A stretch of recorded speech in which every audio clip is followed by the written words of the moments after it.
أشهد أن لا إله إلا الله وحده لا شريك له وأشهد أن محمدا عبده ورسوله أما بعد فأعوذ بالله من الشيطان الرجيم بسم الله الرحمن الرحيم. These are the Ramadan daily Quran studies for the year 2024, written by Zahid Aziz and produced by Ahmadiyya Anjuman Ishaat Islam, Lahore, UK. Study 12 Women in Islam, Part 3 Property Rights. The Quran instructs Muslims as follows: There is no blame on the blind man, nor any blame on the lame, nor blame on the sick, nor on yourselves that you eat in your own houses, or your father's houses, or your mother's houses, or your brother's houses, or your sister's houses, or your paternal uncle's houses, or your paternal aunt's houses, or your maternal uncle's houses, or your maternal aunt's houses, or houses of which you possess the keys, or your friends' houses. 2461.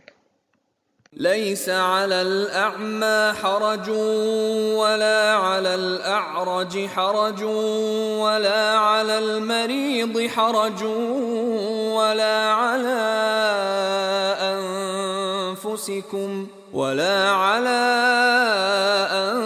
أنفسكم أن تأكلوا من بيوتكم أو بيوت آبائكم أو بيوت أمهاتكم أو بيوت إخوانكم أو بيوت أخواتكم أو بيوت أعمامكم أو بيوت عماتكم أو بيوت أخوالكم أو بيوت خالاتكم أو ما ملكتم مفاتحه أو صديقكم. This verse is very broad and gives Muslims a great deal of latitude about eating in the company of others. Eating with others, in fact, represents having social relations with others, and not only literally eating with them. It begins by assuring Muslims, although this is not connected with our topic, that there is nothing wrong with eating with the disabled and the sick or having social relations with them. In many communities, this was considered as somehow undesirable due to prejudice. Here we refer to a particular aspect of this verse by highlighting in bold the specific mention of women's houses. Women's houses are mentioned equally with men's houses, your father's houses or your mother's houses, and so on. This shows that women can own property and houses in their own right, in the same way as men. Just like your brother or uncle can own a house, so can your sister or aunt. Someone might say that houses of your sisters and your aunts might mean the houses owned by their husbands in which they live. But even if that were meant, still your sister or aunt has sufficient right over the house to entertain you in it.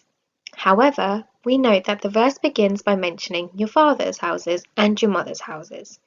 Usually one would expect these houses to be the same, i.e. your father and mother have the same house. Their mention of separately shows that the mother may own houses in her own right, just like your father. Since a woman has the right to own property, it means she has all the rights of a human being to conduct all affairs relating to her life, just like a man does. In the UK, before the Married Women's Property Act of 1870, the position of wives was as follows, as described in various sources. Any money made by a woman, either through a wage from investment, by gift, or through inheritance, automatically became the property of her husband once she was married. Thus, the identity of the wife became legally absorbed into her husband, effectively making them one person under the law. Once a woman became married, she had no claim to her property, as her husband had full control and could do whatever suited him regarding the property. This cartoon of the time illustrates the mutual position of husband and wife in the UK. Before the Married Women's Property Act of 1870, women were basically dehumanized when they entered into a marriage. A woman became a legal non-person. However, the Quran says, "For men is a benefit of what they earn, and for women is a benefit of what they earn." 4:32. للرجال نصيب مما اكتسبوا وللنساء نصيب مما اكتسبن. Maulana Muhammad Ali, in his book The Religion of Islam, published as long ago as 1936, writes about marriage in Islam as follows: By entering the married state, a woman does not lose any of the rights which she possesses as an individual member of society. She is still free to carry on any work she likes, to make any contract she desires, to dispose of her property as she wishes, nor is her individuality merged in that of her husband. Barakallahu lana wa lakum fil Quranil Azim wa nafa'na wa iyyakum bil ayati wa zikril hakim innahu ta'ala jawadun karimun balakun barrur raufur rahim.